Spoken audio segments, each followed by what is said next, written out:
I must first of all thank Dr. Shashank Shah for allowing me here in this Meta Search OBCon 2021 and for this opportunity to interact with you. Liraglutide is a molecule that is currently preferred in type 2 diabetes in several situations, but by and large, because of its exquisite benefits on weight, it is largely used in obese type 2 diabetes patients. Of course, the benefits of liraglutide far extend beyond the weight loss, and that is what I'm going to focus today in my talk. The reason why liraglutide seems to have so many benefits is because of the nature of the secretion of the GLP-1 molecule and the expression of its receptors in multiple organs. We know, of course, that GLP-1 is secreted by the L cells of the gut, but also importantly, it is secreted in the neurons in the hindbrain.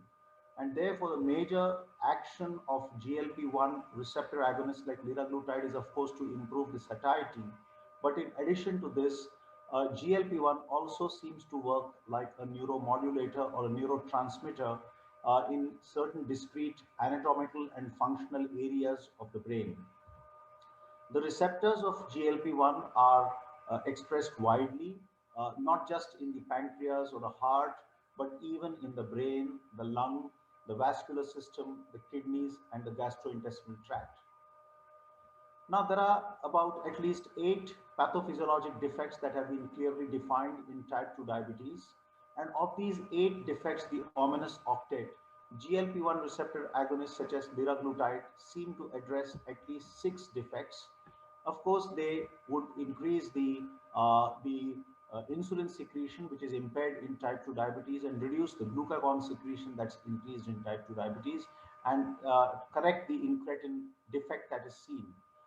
But in addition, there is also a reduction in the hepatic glucose production, improvement in the appetite regulation, improvement in the glucose uptake in the periphery. And that is how GLP-1 receptor agonists seem to address most of the pathophysiologic defects of type 2 diabetes, which is why it seems to be an ideal choice to reach glucoviscerometabolic endpoints. Liraglutide, of course, is a GLP-1 receptor analog. That is to say, the basic skeleton is the native human GLP-1, but the disadvantage of native GLP-1 is its rapid degradation by DPP-4 enzyme and the rapid metabolic clearance. So to overcome these two defects, there are two changes that have been made in the native GLP-1 molecule. You first attach a C16 fatty acid side chain, which is linked via a glutamoyl spacer to the lysine at position 26.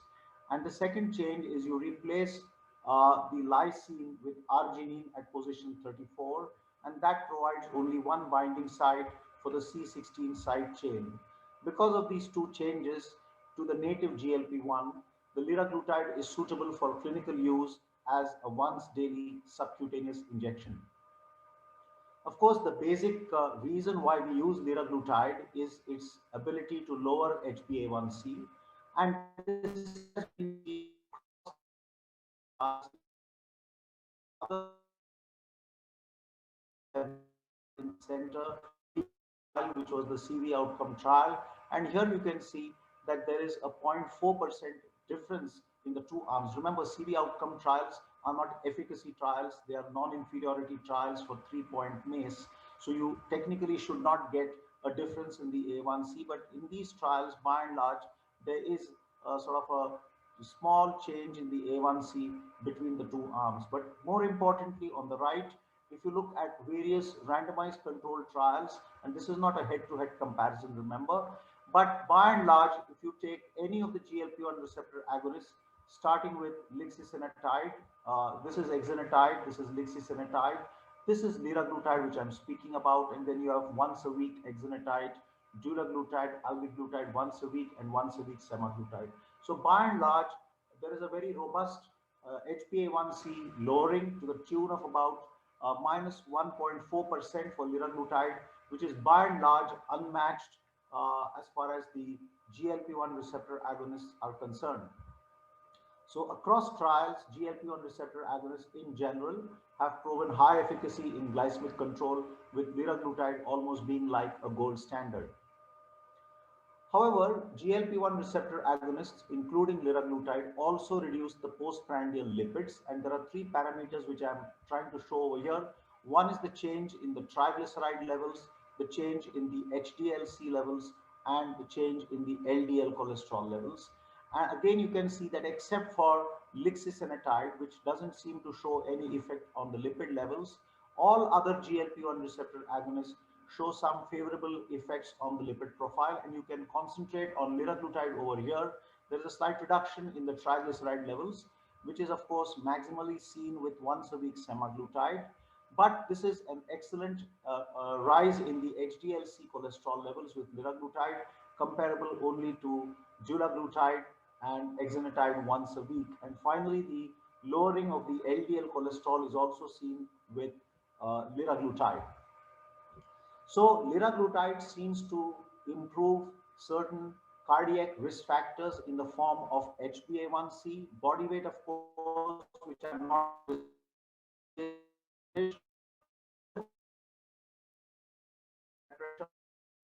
the leader trial, which is the CV outcome trial for liraglutide. And then there are some small decreases in total cholesterol, LDL cholesterol, and the triglycerides, with a small increase in the HDL cholesterol as seen in the leader trial. So, in addition to these indirect effects on the blood pressure, the weight, and the A1C, GLP-1 receptor agonists such as liraglutide seem to have certain direct effects for risk factor modification. Some of these direct effects include an improvement in the endothelial function, increase in the nitric oxide, decrease in the intracellular and the vascular adhesion molecules. There are some direct effects on vascular smooth muscle activation and proliferation of smooth muscles, decrease in the vascular inflammation in the form of decrease in the PI1 and the C-reactive proteins, as well as decrease in the lipid accumulation. So the cardiovascular benefits of GLP-1 receptor agonists like liraglutide is not simply because of the indirect effects, because those reductions are not sufficient to explain the large cardiovascular benefit that is actually seen in the various CV outcome trials. So remember that we have both direct as well as indirect effects. So like for example, in mice models, this is a mouse model where liraglutide has been shown to improve the infarct size compared to placebo following a left arterial ligation. And then in addition, there is also an improvement in the myocardial glucose uptake following a period of ischemia and then a reperfusion. So compared to the control, which you can see over here, GLP-1, native GLP-1 would improve the myocardial glucose uptake. I told you about reduction of systemic inflammation, and this was also seen in the lead program where there was a reduction in the C-reactive proteins. These are, of course, not head-to-head trials, but rather trials with other anti-diabetic drugs, such as, say, rosiglitazone, which has also shown good CRP reduction, also some reduction with glimepiride, but not so with glargine, but also seen with other molecules like exenatide and sitagliptin. So liraglutide also has shown to reduce the C-reactive proteins. However, what finally matters is not just reduction in the various risk factors, but actually reduction in events and reduction in mortality. And you know that the landmark trial, cardiovascular outcome trial with liraglutide was the leader trial.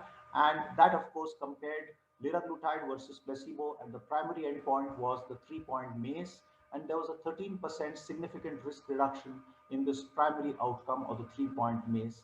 But in addition, there was a 22% reduction in the cardiovascular death, a 12% reduction in the non-fatal MI, which was of course non-significant, and a non-significant 11% reduction in the risk of non-fatal stroke. So by and large, MACE and cardiovascular death are very significantly reduced in liraglutide.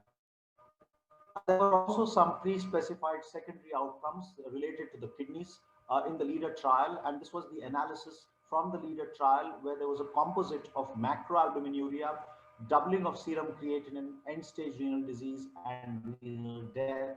And this is a comparison of liraglutide with placebo in the leader trial. And there was a 22% relative risk reduction of the composite renal outcome with liraglutide compared to placebo. Now, this reduction of the composite is largely driven by the onset of new macroalbuminuria. So this is what you see. Liraglutide reduces albuminuria in type 2 diabetes. We know that albuminuria, of course, denotes endothelial dysfunction, but it's a marker of kidney damage and a risk for kidney disease progression. So if you look at the liraglutide versus the placebo, and at the end of the trial at 36 months, that's the 0.80 is the relative risk reduction as far as albuminuria is concerned, the change in the UACR over time.